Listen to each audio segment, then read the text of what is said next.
जी तो स्टूडेंट्स हम लोग गैंट चार्ट स्टार्ट करने वाले थे। तो गैंट चार्ट जो है, जैसे कि मैंने आपको पिछली क्लास में बताया था कि इसमें एक हॉरिजॉन्टल एक्सिस होगा और एक वर्टिकल एक्सिस होगा। वर्टिकल एक्सिस इसको कहते हैं और हॉरिजॉन्टल एक्सिस ये है।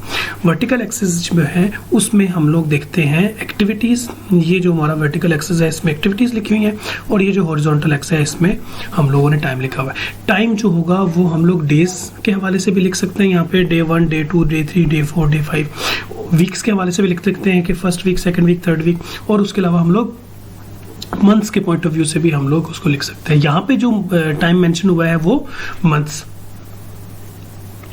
जो है उस हवाले से हम लोगों ने टाइम को लिखा हुआ है। और ये जो गैंट चार्ट बना हुआ है ये एक प्रिंटिंग प्रेस है। प्रिंटिंग प्रेस जो है वो एक कंपनी होती है जहाँ पे मुख्तलिफ किस्म की बुक्स या कोई पम्फलेट्स या कोई इश्तिहार तो नहीं, या कोई पेजेस जो है वो उसकी प्रिंटिंग होती है। ठीक है जी। तो यहाँ पे हम लोगों ने मुख्तलिफ किस्म की एक्टिविटीज़ जो हैं उसको शेड्यूल किया हुआ है। बच्चों सबसे पहले तो हमें मालूम हो रहा है जी नहीं ये एक्टिविटीज़ हैं क्या, तो मैं एक्टिविटीज़ थोड़ी सी समझा दूँ आपको। ये है copy edit manuscript. Copy edit manuscript का मतलब ये है कि जो स्क्रिप्ट किसी राइटर ने लिखा हुआ है उस स्क्रिप्ट को अब हम क्या करेंगे, उसको हम लोग अपनी प्रिंटिंग प्रेस की रिक्वायरमेंट के मुताबिक उसको हम लोग एडिट करेंगे। ठीक है जी। प्रिंटिंग प्रेस की जो रिक्वायरमेंट है उसके मुताबिक एडिट करेंगे। ठीक है। प्रिंटिंग प्रेस की रिक्वायरमेंट से मुराद के फ़ॉन्ट साइज़ क्या होगा, फ़ॉन्ट स्टाइल क्या होगा, पैराग्राफ कैसे सेट होगा, लाइन की सेटिंग कैसी होगी, उसके बाद पेज नंबरिंग हम लोगों ने कैसे मैनेज करना है, ये तमाम की तमाम चीज़ें जो है वो हम लोग अपनी प्रिंटिंग प्रेस की रिक्वायरमेंट के मुताबिक एडिट कर लेंगे। इसे हम कहते हैं कॉपी एडिट मैन्यूस्क्रिप्ट। वो जो मैन्यूस्क्रिप्ट हमारा होगा, वो जो कंटेंट होगा हमारे बुक का, वो सारा का सारा जब एडिट हो जाएगा तो दूसरे नंबर पे काम क्या होगा, हम लोगों ने डिज़ाइन सैम्पल पेजेस। सबसे पहले हम लोगों ने बच्चों सैम्पल पेजेस प्रिंट करने होते हैं। जब कभी भी हम लोगों ने प्रिंटिंग, चूँकि बुक्स जब हम पब्लिक प्रिंट कर रहे होते हैं तो वो बुक 1 या 2 या 3 की फॉर्म में प्रिंट नहीं होती। बुक्स हमेशा सैकड़ों में और कभी कभी हज़ारों में पब्लिश होती है। कम से कम 300, 400, 500, कभी कभी 1000, कभी कभी इससे भी ज़्यादा बुक्स जो है वो प्रिंट होती हैं। तो अगर हम लोग सैम्पल पेजेस के ऊपर प्रिंट नहीं निकालेंगे, अगर मिस्टेक निकल आएगी तो वो हज़ार के हज़ार पेजेस के बुक्स के ऊपर जब मिस्टेक्स होंगी तो वो फिर बहुत ज़्यादा हमारे लिए जो है वो लॉस जो है उसका बायस बन सकता है। तो सबसे पहला हमारा काम क्या होगा, हम लोग सैम्पल पेजेस प्रिंट करेंगे। जब सैम्पल पेजेस प्रिंट हो जाएंगे तो उसके बाद हम लोग आर्ट वर्क ड्रॉ करेंगे कि पेज के ऊपर जो डिज़ाइन होगा, पेज का डिज़ाइन, बुक का डिज़ाइन या राइटिंग का डिज़ाइन, वो तमाम के तमाम चीज़ें। चौथे नंबर पे आएगा review first pages. First pages जो है बच्चों, आप लोगों ने जब भी कोई किताब देखते हैं, कोई बुक पढ़ते हैं तो उसके शुरू के पेजेस होते हैं। शुरू के पेजेस में जो है वो इंट्रोडक्शन होता है ऑथर का। शुरू के पेजेस में जो है वो प्रीफेस होता है। प्रीफेस के साथ साथ टेबल ऑफ कंटेंट होता है। टेबल ऑफ कंटेंट के अलावा अगर उस बुक के बारे में किसी और ऑथर ने कोई रिव्यू दिया होता है तो उस रिव्यू का एक पैराग्राफ या एक पेज होता है। तो ये तमाम के तमाम जो डिटेल्स हैं ये शुरू वाले पेजेस होंगे, उसको भी हम लोगों ने रिव्यू कर लेना है। रिव्यू करने का मतलब ये उसको हम लोगों ने उसको भी हम लोगों ने एक बार पढ़ लेना है, उसको भी हम लोगों ने एक बार समझ लेना है। अगर उसमें भी कोई मिस्टेक है तो उस मिस्टेक को हम लोग सबसे पहले रिमूव करेंगे। ठीक है जी। नेक्स्ट क्या होगा, फाइनल पेज जो है वो प्रिंट करेंगे। तो जब हमारी सारी की सारी मिस्टेक्स क्लियर हो जाती हैं तो फिर हम लोग आखिर में क्या करेंगे, फाइनल प्रिंट्स जो है वो निकाल लेंगे। 1000 कॉपीज़ है, 500 कॉपीज़ है, 300 कॉपीज़ है, जितनी भी कॉपीज़ है, तो वो निकालने के बाद जब हमारे सारी की सारी बुक्स जो है वो प्रिंट हो जाएंगी तो उसके बाद हम लोगों ने उस बुक का जो फ्रंट वाला जो पेज होता है, जिसे हम टाइटल पेज कहते हैं, जिसे हम कवर पेज कहते हैं, वो कवर या वो जो टाइटल होगा वो हम लोगों ने डिज़ाइन करके उसके साथ लगा के उसको बाइंड कर देना है। ठीक है जी। अब ये एक्टिविटीज़ जब आपको समझ आ जाती हैं तो उसको हम लोग अब पढ़ने की कोशिश करते हैं हम लोग गैंट चार्ट को। सबसे पहले बच्चों यहाँ पे ये जो रेड कलर, ये रेड कलर होगा शायद, रेड तो नहीं है ये, बल्कि ये ऑरेंज कलर है। ये जो ऑरेंज कलर की बच्चों जो लाइन नज़र आ रही है ना, ये हमारे गोल्स हैं। ठीक हो गया। और जो ब्लू कलर की लाइन है ये हमारी प्रोग्रेस हो रही है। अब देखिए जी, कॉपी एडिट मैन्यूस्क्रिप्ट को हम लोगों ने कॉपी एडिट करना है और ये हमारे लिए कितना टाइम हमें चाहिए उसके लिए हमें तकरीबन फर्स्ट मंथ में हम लोगों ने ये काम कंप्लीट करना है, ये सेकंड मंथ का भी कोई टाइम ले लेना है। तो जब हमने फर्स्ट मंथ में ये काम करना है तो सैम्पल पेजेस जो है वो फर्स्ट मंथ के बीच से हम लोगों ने, यानी कि 2 वीक से गुजर जाएंगे तो उसके बाद से स्टार्ट कर देना है। तीसरे नंबर पर ड्रॉ आर्ट वर्क जो है वो भी हम लोगों ने साथ में स्टार्ट कर देना है। उसके बाद हमारा रिव्यू फर्स्ट पेज, जो फर्स्ट पेज का रिव्यू है वो पहला महीना जब खत्म हो जाएगा तो उसके बाद आगे आएगा। फिर उसके बाद प्रिंट फाइनल पेजेस जो है वो हम लोग आगे लेके जाएंगे। तो यहाँ पे डिज़ाइन आर्ट वर्क वो हम उससे नीचे आगे लेके जाएंगे। तो बच्चों जो हमारा ऑरेंज कलर की जो हमारी लाइन है उसके ऊपर जो ब्लू लाइन है वो हमें शो कर रही है कि हमारा गोल तो ये था, इतने महीने तक हमने ये टास्क कंप्लीट करना है। ब्लू हमें शो कर रहा है कि हमारा कितना % काम कंप्लीट हो चुका है और कितने % काम जो है वो रहता है। अब इस पॉइंट के ऊपर ये जो हमारा पैराग्राफ, ये जो चार्ट है, इस चार्ट में एक चीज़ बड़ी इंपॉर्टेंट है कि रिपोर्टिंग डेट जो है वो 3 माह के बाद, यानी कि ये जितनी भी बुक है ये 3 माह के अंदर हम लोगों ने कंप्लीट कर लेनी है। अब हम लोग ये देख रहे हैं कि 3 माह तो कंप्लीट हो चुके हैं लेकिन काम अभी तक 3 माह तो कंप्लीट हो चुके हैं, लेकिन यहाँ पे आके हम लोग ये देख रहे हैं कि शायद हमारा काम 3 माह में कंप्लीट नहीं होगा और हम लोगों ने 2 वीक्स जो है वो चौथे माह के भी लग सकते हैं।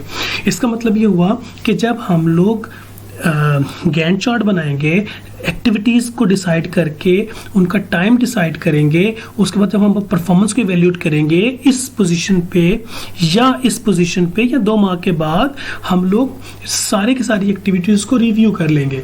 रिव्यू करने से हमारा ये है कि हम लोग चेक कर लेंगे हमारी परफॉर्मेंस क्या है। तो यहाँ पे इस पॉइंट पे आके हमें मालूम होना चाहिए कि हम लोगों ने अगर इसी स्पीड के साथ रहेंगे तो हम लोग कम से कम 2 वीक्स पीछे होंगे, 3 माह में काम कंप्लीट नहीं हो सकेगा। तो चूंकि 3 माह में जब काम कंप्लीट नहीं होगा तो हमें लॉस हो सकता है, 2 वीक्स एडिशनल हम लोगों को काम करना पड़ेगा इस बुक के ऊपर। हमें लॉस भी हो सकता है, हमारी इंसल्ट भी हो सकती है, हमारा हाथ से प्रोजेक्ट भी जा सकता है, हमारे हाथ से ये ऑर्डर भी जा सकता है।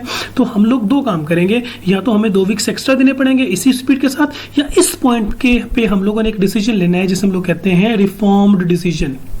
रिफॉर्म डिसीजन ये होगा कि हम लोगों ने अपनी काम की स्पीड को थोड़ा सा बढ़ा देना है, ठीक है। और ये काम की स्पीड को बढ़ाने का अमल हम कहाँ पढ़ते हैं बच्चों? ये हम लोग पढ़ते हैं कंट्रोलिंग के अंदर।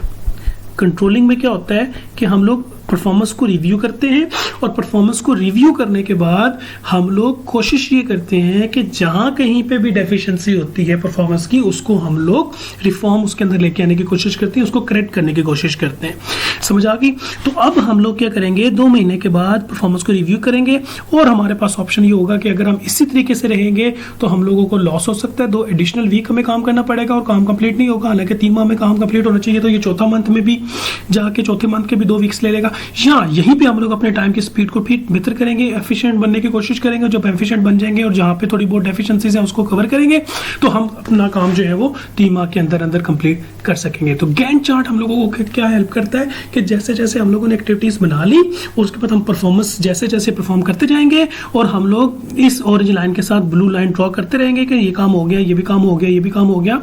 लेकिन जब हमें मालूम होगा, हम जब फॉलोअप कर रहे होते हैं, जब हमें ये मालूम होगा कि जनाब हमारा काम जो है वो 100% कंप्लीट नहीं हुआ और हमें नहीं लगता कि हम अगले 1 वीक में या 2 वीक में या अगले 1 महीने के अंदर काम कंप्लीट कर सकते हैं, तो यहाँ पे हम लोगों ने फिर एक इमरजेंसी में डिसीजन लेना है। इस डिसीजन को हम कहते हैं कंट्रोलिंग। यहाँ पे हमने अपने कंट्रोल्स को जो है वो इम्पोज करना है, इन्फोर्स करना है और उसके बाद हम लोग अपना काम जो है वो टाइम पे कंप्लीट कर सकेंगे। एक तो ये।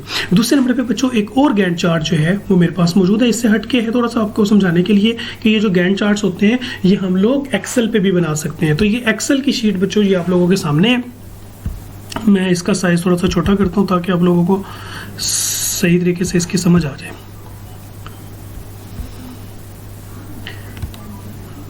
जी तो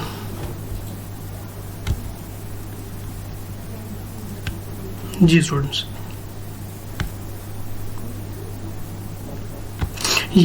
ये जनाबे वाला एक कंपनी है, प्रोजेक्ट लीड जो है कंपनी है, उसका हम लोगों ने स्टार्ट किया हुआ है। इसका हम लोगों ने गैंट चार्ट बनाया हुआ है। इसमें टास्क नंबर 1 यहाँ पे फिर नाम लिखा होगा, नंबर 2 कि ये काम जो है वो हमने किसको असाइन किया हुआ है, ये काम स्टार्ट कब होगा। ये काम स्टार्ट होगा जनाब 21 अप्रैल को और ये काम ख़त्म हो जाएगा 24 अप्रैल को, यानी कि ये 3 दिन का काम है। ठीक हो गया? तो ये हमारा देख लें बच्चे, पहले नंबर पे ये 21 अप्रैल को काम स्टार्ट हो रहा है, 21, 22, 23 और 24 को कंप्लीट हो जाएगा। ये जो ब्लू कलर हमें नज़र आ रहा है, ये ब्लू कलर जो है ये हमारे गोल्स हैं और ये जो ग्रे कलर नज़र आ रहा है ये जैसे जैसे हमारा काम कंप्लीट होता जा रहा है तो हम लोगों जैसे जैसे काम कंप्लीट होता जा रहा है तो ब्लू को ग्रे कलर जो है वो उसको ओवरलैप कर रहा है और इस तरीके से हमारा काम कंप्लीट हो रहा है। तो यहाँ पे देखें इसकी ये भी डिटेल लिखी हुई है, प्रोग्रेस जो है वो 50% हो गई है। 50% क्यों हो गई है? 1 2 3 4 दिन का काम है और 4 दिन के काम में से हमने 21 एंड 22 अप्रैल वाला काम कंप्लीट कर लिया हुआ है, 23 एंड 24 वाला काम रहता है, तो उसका मतलब 50% कंप्लीट हो गया। इसे हम कहते हैं फॉलो अप करना। तो ये एक हम लोगों को हेल्प कर रहा है। ये तो फेज 1 का टाइटल है। फिर टास्क नंबर 2 भी है, उसका देखिए 60% काम जो है वो प्रोग्रेस हो चुकी हुई है, फिर इसका 50% हो चुकी है। ये तमाम के तमाम जो एक्टिविटीज़ है इसका 25% हो चुका हुआ है।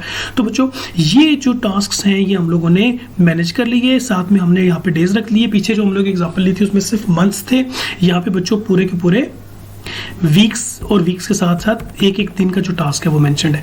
पहले फेज, उसके बाद दूसरा फेज, नीचे देखें जो अलग कलर है वो दूसरा फेज है, उसके बाद नीचे तीसरा फेज और चौथा फेज है। लेकिन जो दूसरा फेज और तीसरा फेज है, देखिए दूसरे फेज के भी कुछ एक्टिविटीज स्टार्ट हो चुकी हुई हैं और कुछ एक्टिविटीज का भी टाइम चुके नहीं आया, तो अभी वो स्टार्ट नहीं हुई है। तो ये जो चार्ट है ये हम लोग जो है वो एक्सेल में भी बना सकते हैं। उसके अलावा शायद कोई एप्लीकेशन वगैरह भी होगी, इसके ऊपर देखना पड़ेगा कि कोई एप्लीकेशन वगैरह भी है जैसे हमें गैंट चार्ट बनाने में हेल्प मिल सकती है। तो ये जो टॉपिक था बच्चों हमारा गैंट चार्ट वाला था। अगला जो हमारा टॉपिक है वो है लोड चार्ट। तो लोड चार्ट जो है वो हम लोग अगली वीडियो में पढ़ते हैं।